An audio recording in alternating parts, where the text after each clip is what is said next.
Jeremias capítulo 40 e... Eu falei que capítulo? 41, obrigado. Diz assim: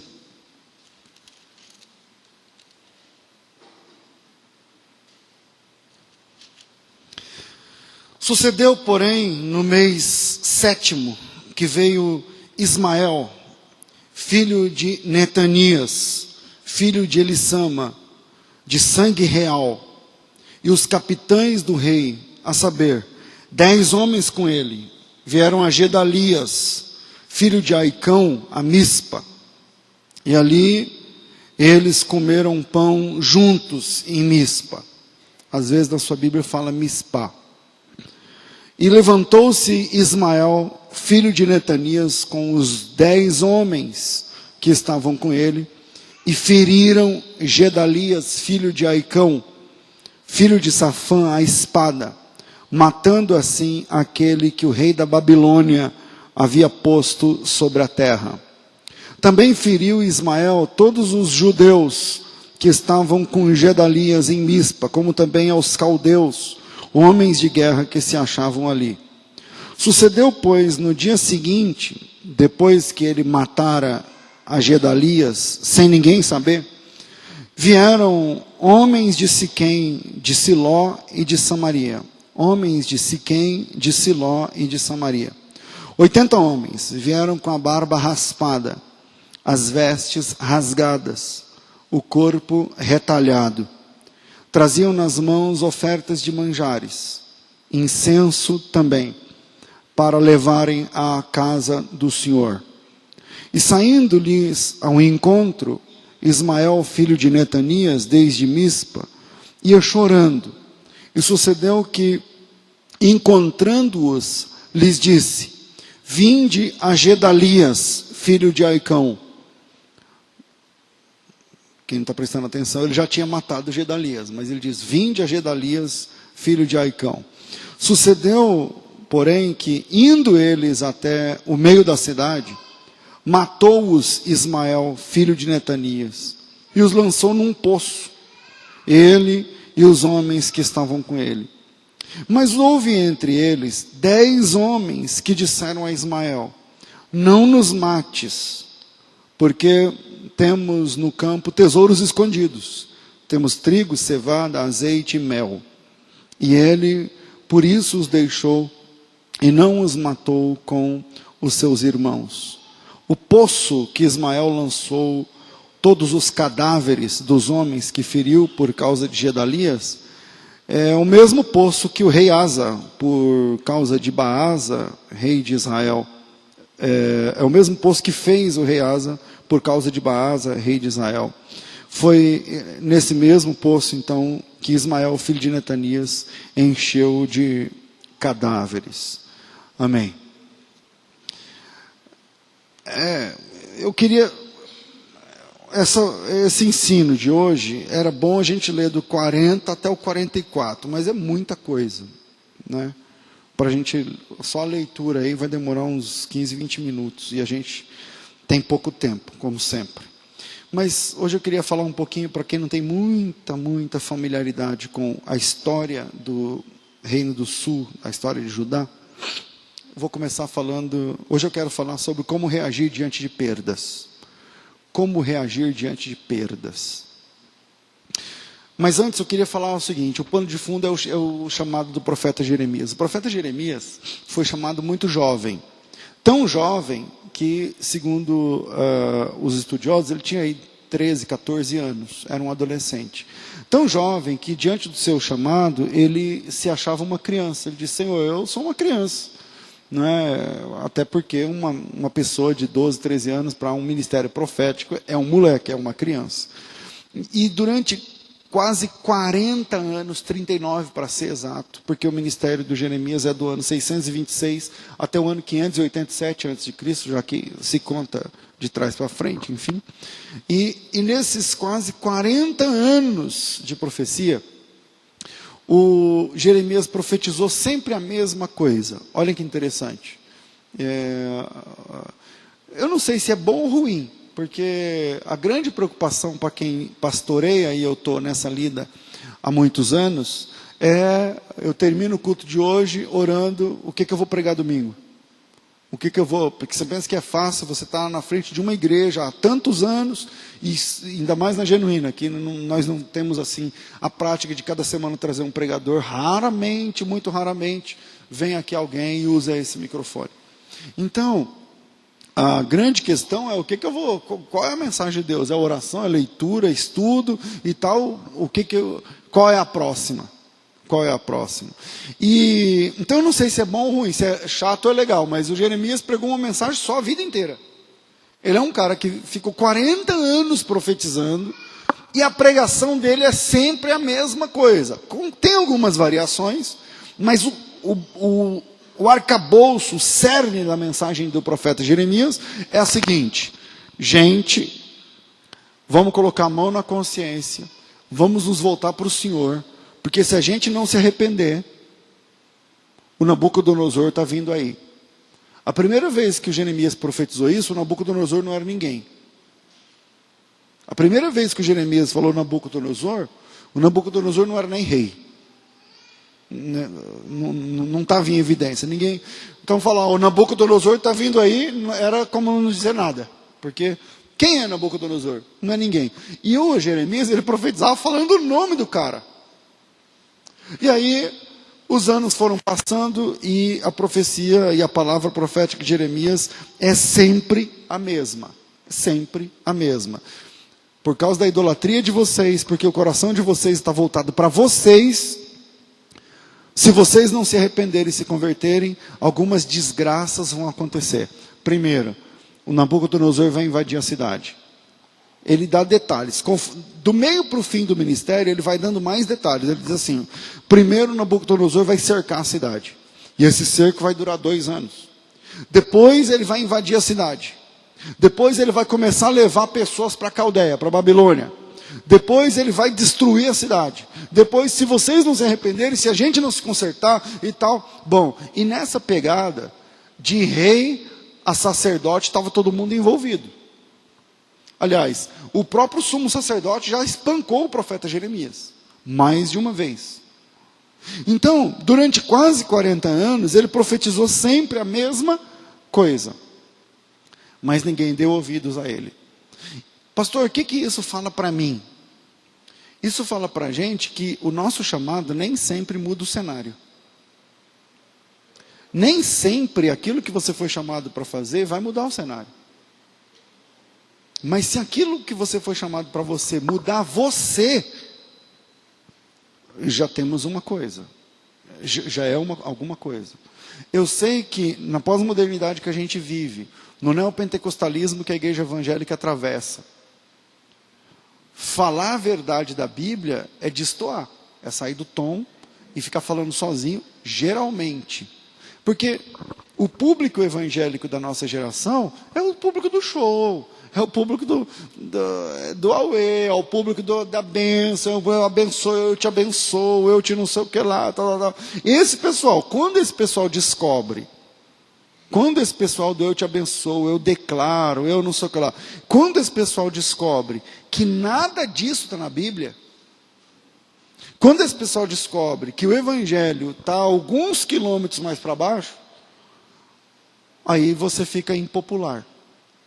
E eu já disse aqui em outra ocasião, que nós, quando fomos chamados para o reino, nós não fomos chamados para vencer um concurso de popularidade.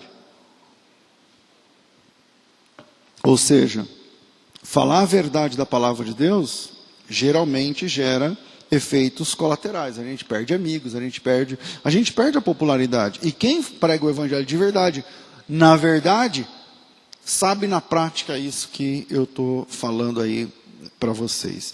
Então, conforme o cerco foi se fechando, aquilo que o Jeremias está profetizando vai funcionando, então o Jeremias vai sendo perseguido pelo rei. Como se a culpa fosse do Jeremias. O Jeremias diz assim: olha, o rei vai cercar a cidade, o cerco vai durar 2 anos. No dia que o rei cerca a cidade, o Jeremias é preso. Como se o Jeremias fosse o culpado do cerco acontecer. E aí o Jeremias, o rei vai trazer, vai fazer assim, conforme a coisa vai se fechando, e aquilo que Jeremias profetizou vai funcionando, o pessoal, como se colocasse a mão na cintura, olhasse para o Jeremias e dissesse, é você que está, isso é mandinga. Porque você está falando isso aí para nós há 40 anos e agora está acontecendo. De tanto você falar, agora a gente está... E aí o Jeremias foi preso muitas vezes, tá, e finalmente a casa caiu. Né? No dia que... Aliás, olha que interessante. No dia que o rei, depois de 2 anos de cerco, invade a cidade, o próprio Nabucodonosor está ali, ele invade pessoalmente Jerusalém, ele manda chamar o Jeremias e liberta o Jeremias, que o Jeremias estava preso, para variar. Ele liberta o Jeremias, dá dinheiro para o Jeremias, dá um presente para o Jeremias e fala assim, escolhe para onde você quer ir, porque o homem de verdade é você, aqui. Então, só um pano de fundo para a gente entender, a pregação não é exatamente sobre o ministério do Jeremias, mas depois que a casa caiu, que o rei invadiu, e o templo caiu, e os muros foram derrubados, e tudo aquilo, a pergunta é como é que a gente reage diante da perda. Eu vou deixar 3 pontos para a gente pensar nesse assunto. Primeiro, algumas perdas são consequências de desobediência. Algumas perdas, não são todas, mas algumas perdas são consequência de desobediência. A ideia, quando eu falo isso, não é colocar medo, mas é que essa é uma realidade. Por exemplo, Israel perdeu Jerusalém. O reino do sul, Judá, acabou. As muralhas caíram, o templo caiu, o rei foi morto, o pau quebrou, enfim. Por quê? Tudo isso aconteceu porque eles foram desobedientes. E Deus mandava o Jeremias, e durante quase 40 anos, Jeremias falou, e falou, e falou, e falou, e falou, e a casa caiu. E a casa caiu. Eu estou tentando aconselhar uma família que se desfez recentemente, que o marido estava falando, pelo menos 1 ano e pouco, falando, não faça isso, não é assim que se trata, não é assim o casamento, não é assim a vida, precisa disso. E a mulher bateu no marido. E a mulher bateu com a cabeça do marido na parede já, e a mulher viraram o capeta dentro de casa. E ele, não, mas não é assim, tal. Um dia ele falou assim, chega. Aí foi recente esse chega, ele não é da nossa igreja. Chega. Crente, falou, não aguento mais, não quero mais. Aí agora a mulher está lá descabelando, eu quero uma chance, porque eu quero, vai ser tudo diferente. Algumas perdas são consequências de desobediência. Os sinais foram vistos, os avisos vieram, mas quando você resolve permanecer na desobediência, a perda vai acontecer. E eu não estou falando só de coisas materiais, eu estou falando de coisas inclusive espirituais. Algumas profecias na Bíblia, presta atenção numa informação interessante. Algumas profecias na Bíblia são unilaterais. O que é uma profecia unilateral? Por exemplo, a volta de Cristo está profetizada nas Escrituras. Sim ou não? Ok.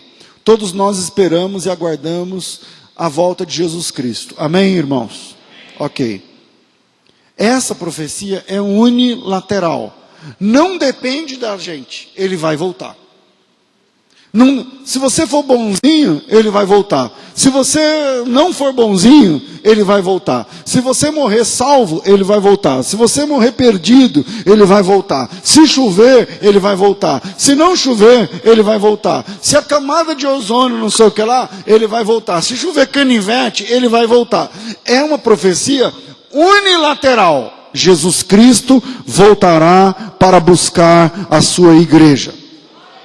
Agora, existem profecias que são bilaterais. Por exemplo, eu não separei nenhuma aqui no sermão, no esboço, mas por exemplo, se ouvires a minha voz, se atentamente me ouvires e obedecerdes, comereis o melhor dessa terra. Essa profecia, obviamente, não é para a igreja, é uma profecia para o pessoal lá de Israel, na invasão da terra prometida. Se você ouvir, se você obedecer, a coisa vai funcionar.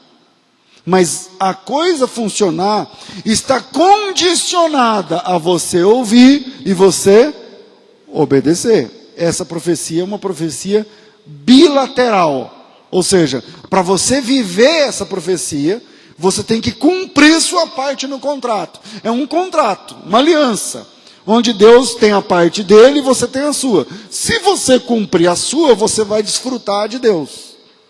São profecias bilaterais. Você está entendendo? Então, como algumas profecias são unilaterais e outras são bilaterais, parece dar a entender que o Jeremias está dizendo, gente, se vocês continuarem assim, a coisa vai para o vinagre. E algumas perdas acontecem na vida, eu estou perdido no horário aqui. Algumas perdas são consequências de desobediência. Vamos lá. Algumas perdas acontecem por 3 razões. Primeiro, falta de direção. Falta de direção. A direção é uma coisa muito importante. Hoje, eu estava ontem, eu tive que dormir em São Paulo. E aí, um irmão muito querido me chamou e a gente ficou conversando ao telefone um tempo. E ele disse assim, cara, eu estou precisando conversar com você porque eu preciso de uma direção. Eu preciso que você ouça a minha história, porque eu preciso tomar uma decisão muito importante e tem que ser amanhã, que é hoje. Eu falei, rapaz, eu estava um pouco atarefado com algumas coisas. Eu falei, tá bom, eu saio do rádio meio-dia, chego aqui meio-dia e a gente fica junto até umas 2 horas, mais ou menos, é o máximo que eu posso oferecer. Ficamos. E aí, quando terminou, oramos junto, ele chorou bastante, falou assim, olha, a Bíblia diz que na multidão dos conselheiros há sabedoria. Tem coisa que a gente erra por falta de direção. A gente peca, a gente se atrapalha, a gente perde, a gente sofre perdas, porque não fomos direcionados, ou não obedecemos a direção. De alguma forma faltou direção. Faltou direção. Então, eu olho no mercado financeiro, tal coisa está dando dinheiro. Então, eu vou pegar e vou investir, porque não sei o que lá. E aí, depois, pode ser que dê certo, pode ser que não. Mas isso aí é uma roleta russa.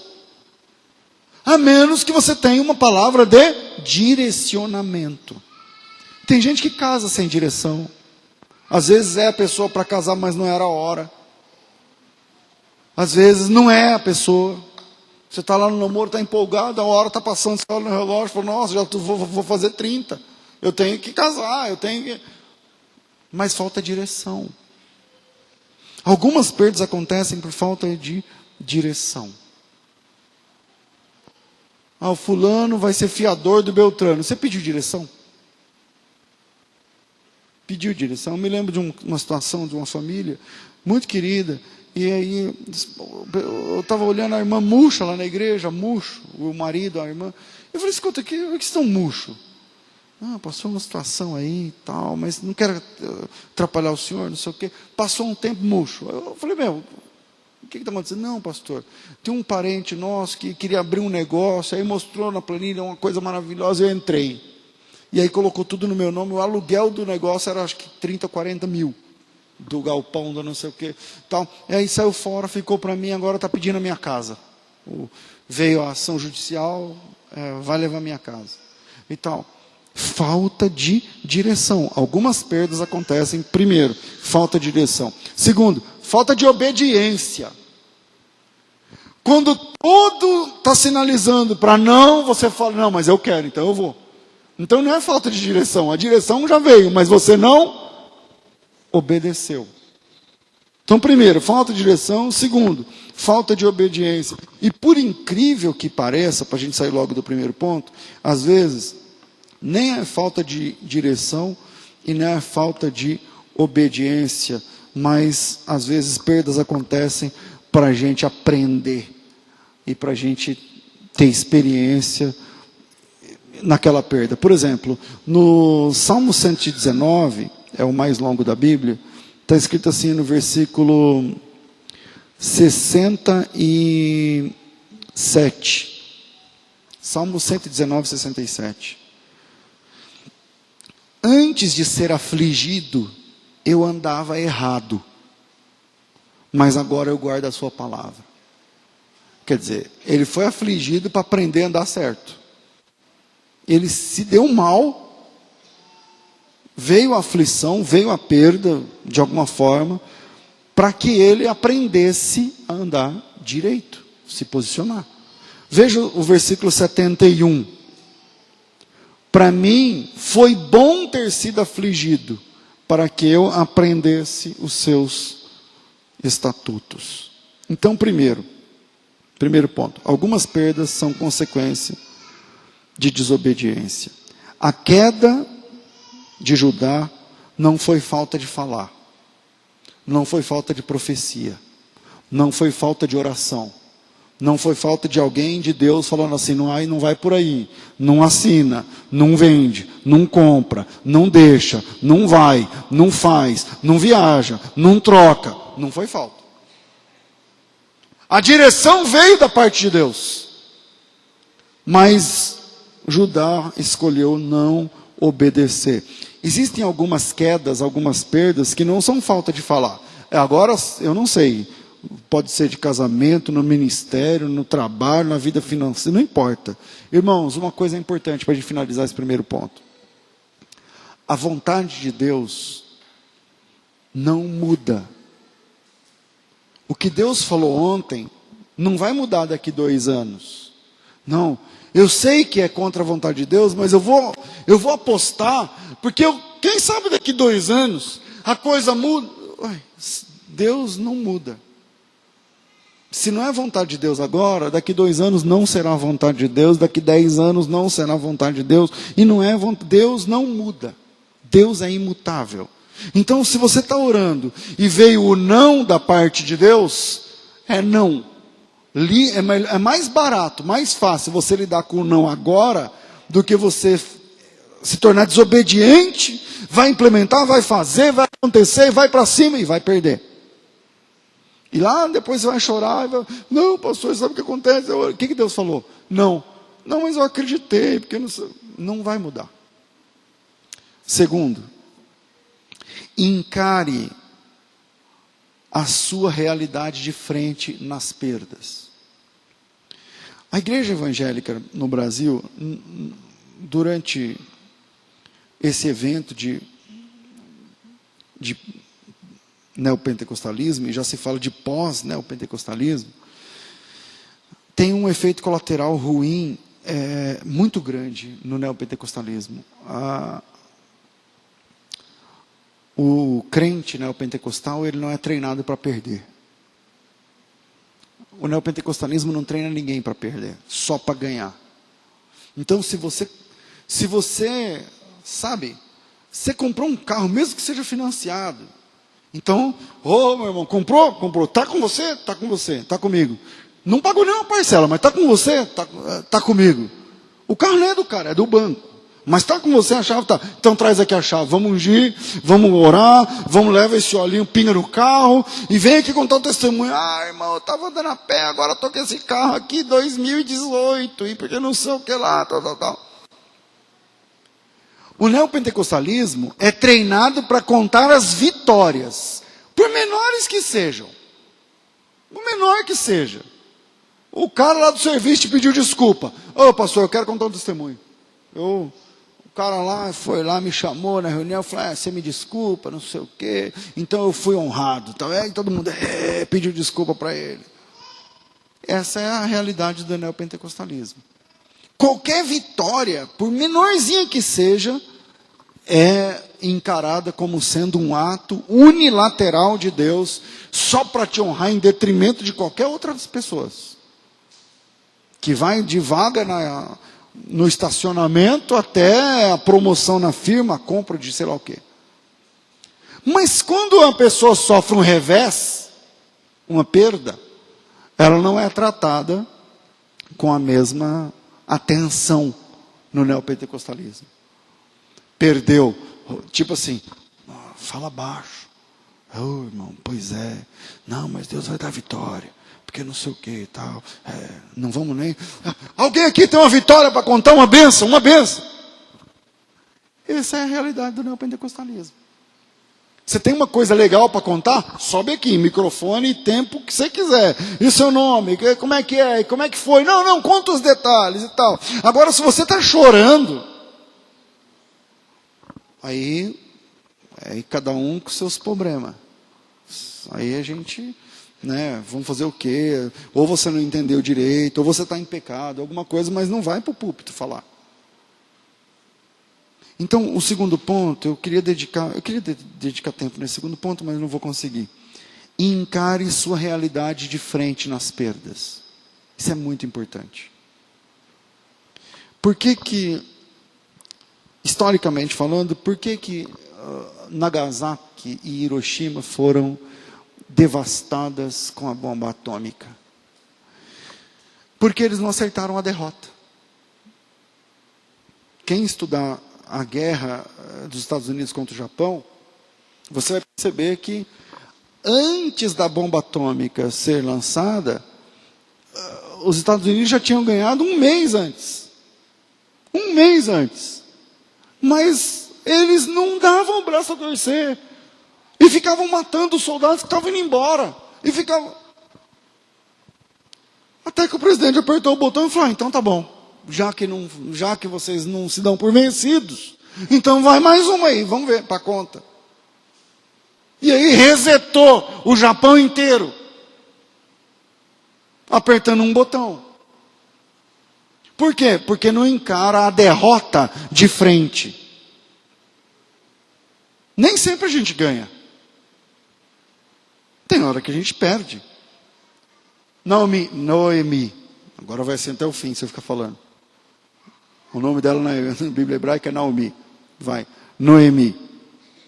Noemi, ela...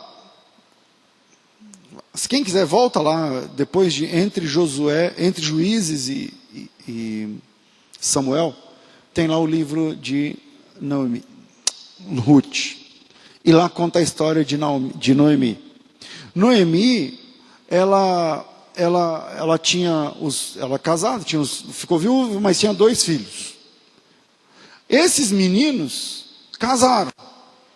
E aí teve uma fome lá em Belém, e ela foi para Moabe.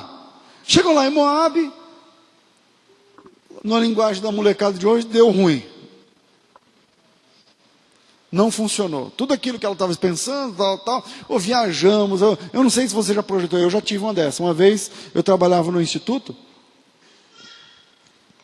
cristão de pesquisa, trabalhava com a parte comercial, e aí o cara me chamou na sala dele e encheu os meus olhos e falou assim, você tem que mudar para Campo Grande. Eu era noivo. Você tem que mudar para Campo Grande, porque lá em Campo Grande você vai ser o diretor geral, não sei o que lá, tal. E encheu os meus olhos com as contas. Eu peguei o ônibus e fui. Era carro, eu tinha acho que eu fui de carro, de Monza que eu tinha. Peguei o Monza e fui. Cheguei lá em Campo Grande, meu irmão. Eu perdi tudo que eu tinha, o que eu não tinha, fiquei devendo mais um pouco. Aí eu fiquei olhando assim, eu falei, lá em São Paulo estava tudo beleza. Chegou aqui, deu ruim. Deu ruim. O que eu faço? Coloco as coisas, a viola no saco e vamos embora de novo. O grande problema é que o orgulho que a gente tem nos impede de fazer o caminho da volta. Ou o caminho de volta, melhorando o português. O orgulho que a gente tem nos impede de fazermos o caminho de volta. A Noemi foi lá para Moabe, não, vamos tentar a vida, agora vai ser aqui. A gente mora aqui agora, nossa casa é aqui, novo endereço. E vamos fazer isso, vamos fazer aquilo. E os meninos casaram e tal, tá tudo certo. Casaram por lá. Só que lá no decorrer do texto, os 2 filhos dela morrem. E a situação na cidade também piorou. E agora, além de viúva, ela tem 2 noras viúvas também. Numa realidade patriarcal, ou seja, montada em cima do macho, do homem e não da mulher, nós temos essa situação. Onde não existe uma previdência para a viúva, não existe algum tipo de plano. Aliás, essa ideia de previdência é uma ideia cristã. Na época, antes de Cristo, não existia essa ideia. E aí agora, começa a vir a fome, começa a vir a perda. Você olha para um lado ninguém, você olha para o outro ninguém. Antigamente todo mundo te chamava, todo mundo era almoço, todo mundo era na sua casa, todo mundo. E aí quando você olha para um lado e não tem ninguém, você olha para o outro e não tem ninguém. A Noemi olhou para as meninas e falou assim: vamos embora. Vamos voltar para calça a cara e vamos voltar para Belém. Porque lá é a minha terra, lá é a minha língua, lá é o meu povo. Eu chego lá falida, mas eu chego lá. Lá eu me viro. Lá eu estou mais em casa. E aí a Noemi decide voltar. É legal você voltar para a cidade de origem quando você está abençoado. Você saiu sem nada. Aí você volta com a caminhonete.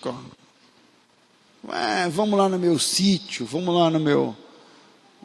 na casa de praia, vamos não sei o quê, porque olha aqui, isso aqui na revista sou eu, isso aqui é comigo, aqui eu tenho, é meu.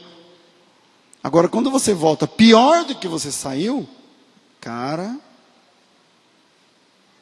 ó Deus tratando o nosso orgulho aí, nesse ponto, a Noemi decidiu voltar. Essa decisão da Noemi é tão honrada, porque ela volta sem nada.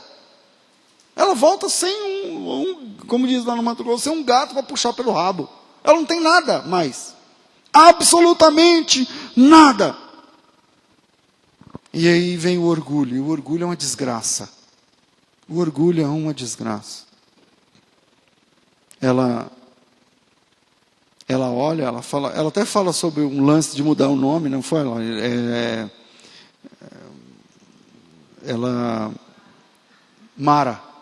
Mara, de Naomi, Mara. Naomi no hebraico vem de Naim. Naim é doce. Naomi é meu doce.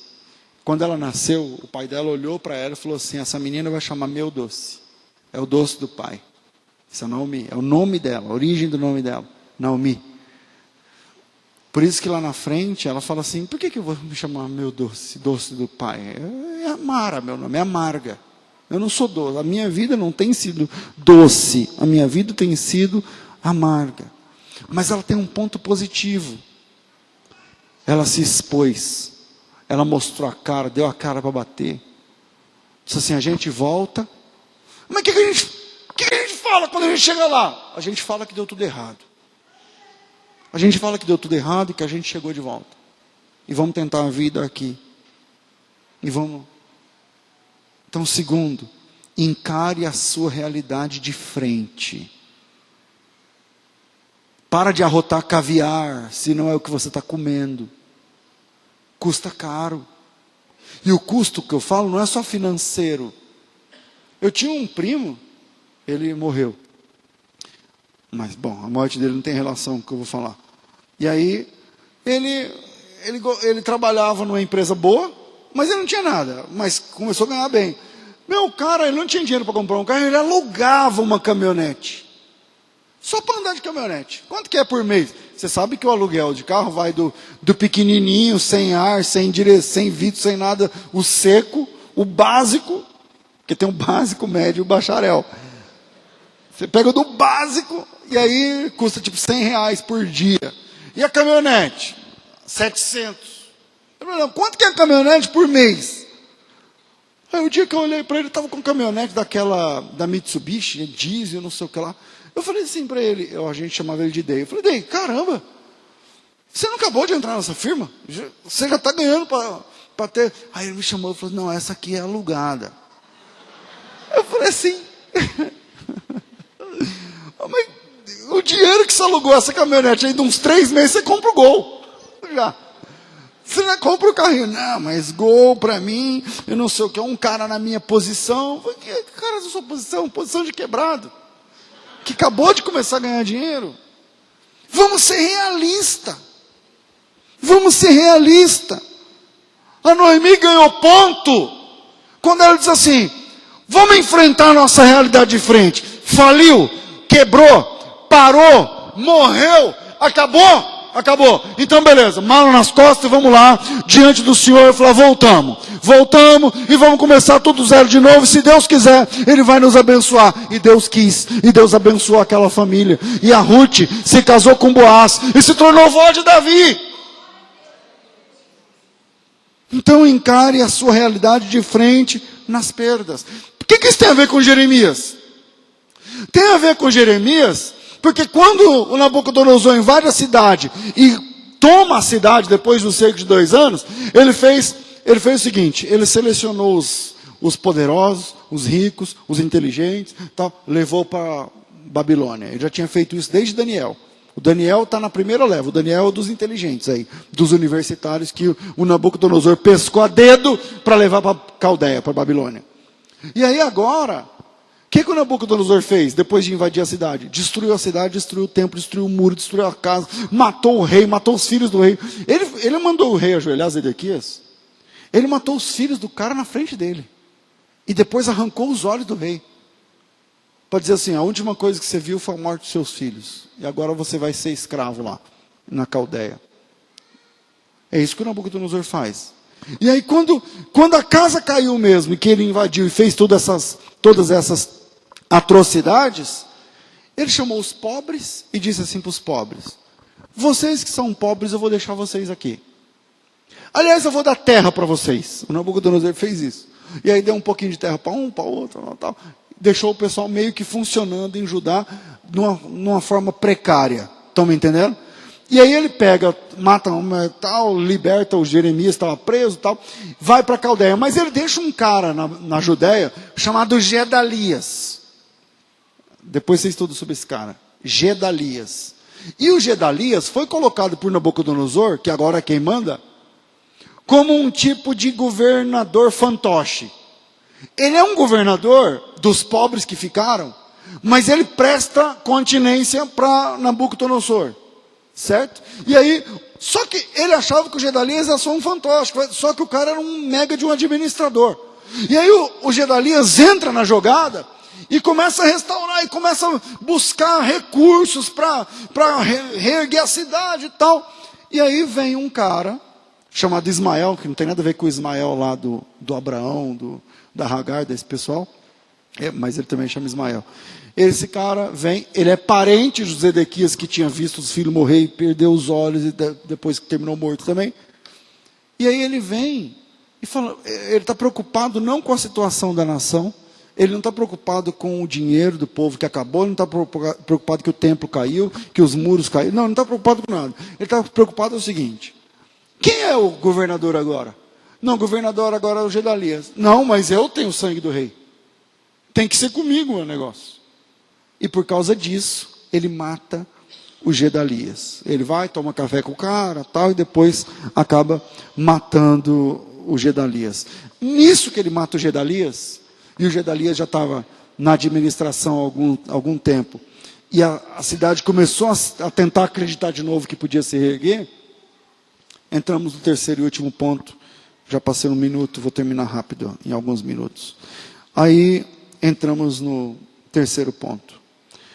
Adore a Deus dentro da sua realidade.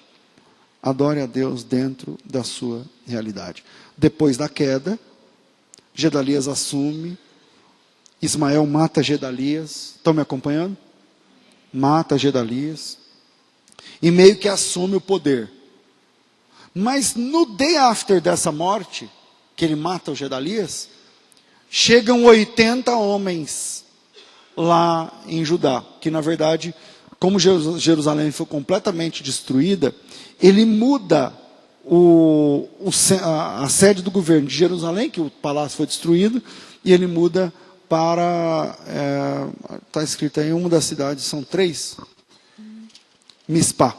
Ele muda para Mispá, que é perto ali de Belém. E aí, ele está lá de boa, chegam 80 homens. Chegam 80 homens. E esses homens, eu leio aqui no versículo de número 4.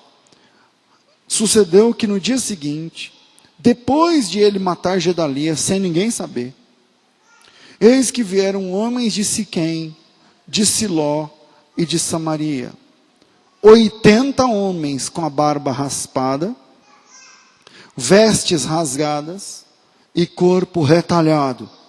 Traziam em suas mãos ofertas de manjares e incenso para levarem à casa do Senhor. Último ponto, adore a Deus na sua realidade. Vou tentar explicar para você em 2 minutos o que significa esses 80 caras que chegaram. Os 80 homens que chegaram, eles chegaram sem barba. A barba raspada, naquela época, é sinal de humilhação. O homem usava barba. Um homem imberbe era um homem que estava em sinal de humilhação. Então, eles vêm com a barba raspada, as vestes rasgadas.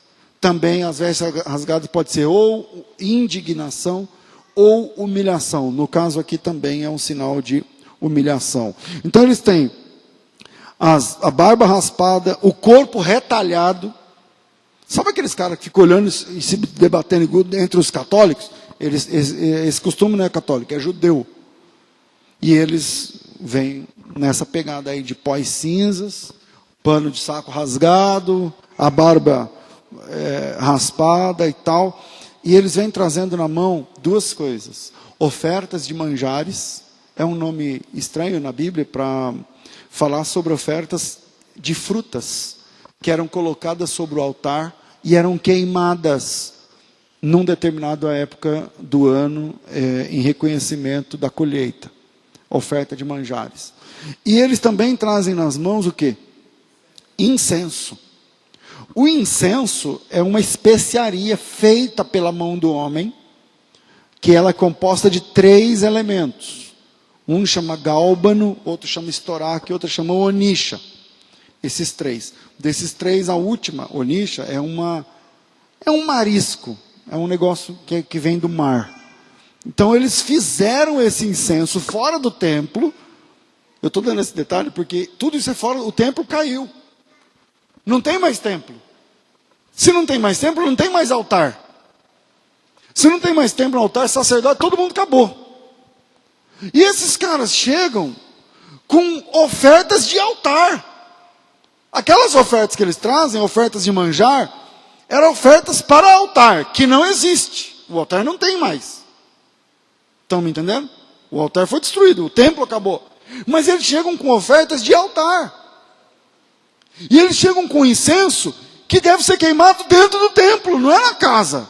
É no templo, no lugar certo, no lugar de adoração. Então, depois da queda, depois da perda, depois dos saques, depois de assassinatos, depois da desgraça, chegam 80 homens em sinal de humilhação, com oferta de manjar nas mãos, com incenso nas mãos, dizendo, ó, quem é que está na liderança? Você, a gente veio adorar a Deus. A gente veio aqui adorar a Deus. Espera aí, não tem sacerdote, não tem música, não tem louvor, não tem templo, não tem prédio, não tem ordem, não tem Bíblia, não tem escritura. Aliás, ninguém estava pensando nisso, está um matando o outro, um engolindo o outro. Para ver quem fica com a sobra dos despojos dos caldeus. E mesmo assim tem uns caras que estão preocupados em adorar a Deus na perda. Tem algumas pessoas que estão preocupados em adorar a Deus, mesmo na realidade em que eles se encontram. Mas a gente não quer saber de Nabucodonosor, de Gedalias, de Ismael, de quem é maior que está engolindo o outro. A gente está aqui em humilhação. A gente está aqui humildemente. A gente está aqui com um pano de saco. A gente está aqui rasgando o nosso coração diante de Deus. Aonde é que, se não tem altar, aonde é que eu coloco isso aqui? Aonde é que eu levo essa bandeja de frutas? Aonde é que eu levo esse incenso? Aonde é que eu vou? Cadê? Alguém que pode me ajudar? Eu só quero adorar a Deus. Esses 80 homens fizeram isso na perda. Na perda. Depois da queda, depois de Nabucodonosor, depois do choro, depois de sangue, depois de tudo. Depois de tudo, eles disseram, eu quero adorar a Deus. Mas o Ismael, que era um servo de Satanás, naquela ocasião, não queria que eles soubessem que o Gedalias tinha sido assassinado. Então ele disse, vocês querem adorar a Deus? Vem comigo, eu vou levar vocês até Gedalias, que ele tinha matado ontem. Vocês estão entendendo? Vem comigo. Ele pegou desses 80, ele conseguiu matar 70. Ele conseguiu matar 70. Cuidado com os Ismaéls da vida. Cuidado com aqueles que não estão preocupados com a glória de Deus. Só estão preocupados com a posição deles. Só estão preocupados em como eles vão ficar. Como ele vai ser. Como que vai ficar para a família dele. A parte dele, a comissão dele. É um negócio. Cuidado com esses filhos de Satanás. Que ficam em volta da gente. Porque se a gente não vigia, a gente faz coro com esses caras. Se a gente não vigia, a gente está batendo palma na toada desse pessoal. Eu falei que ia ser 2 minutos, já passei encerrando. Depois de tudo isso, ele matou 70 homens. E quando ele se voltou para os últimos 10, os 10 disseram o seguinte, versículo 8. Mas houve entre eles 10 homens que disseram a Ismael, não nos mates, porque nós temos no campo tesouros escondidos. Eu ia pormenorizar, falar de trigo, cevada, azeite e mel. Não dá tempo. Não dá tempo. O que fica é o seguinte, em tempos de perda, você pode morrer, o projeto pode acabar, se você não tiver tesouro escondido. Se você tem tesouro escondido, tesouro fala de valores, e escondido fala de coisa que está lá dentro. Se você não tiver valores internos dentro de você, e com pouco tempo que o Espírito Santo traduz essa mensagem aí para você, em tempos de crise, se você não tiver tesouros escondidos, você vai rodar. Em tempos de dificuldade, se você não tiver tesouros, valores, dentro de você, não é o que você tem, mas quem você é. Não é o que você pode fazer, mas quem você é diante de Deus. Se você não tem tesouros, mas escondidos, então, meu irmão, você também não vai resistir. Cuidado, porque às vezes o vento sopra com tanto ímpeto, que tira o que você tem, tira até a roupa do seu corpo. Mas se você tiver tesouros escondidos em você, coisas em você, que são tesouros, que valem para Deus, então você pode resistir no dia da dificuldade. Que Deus abençoe você no nome de Jesus.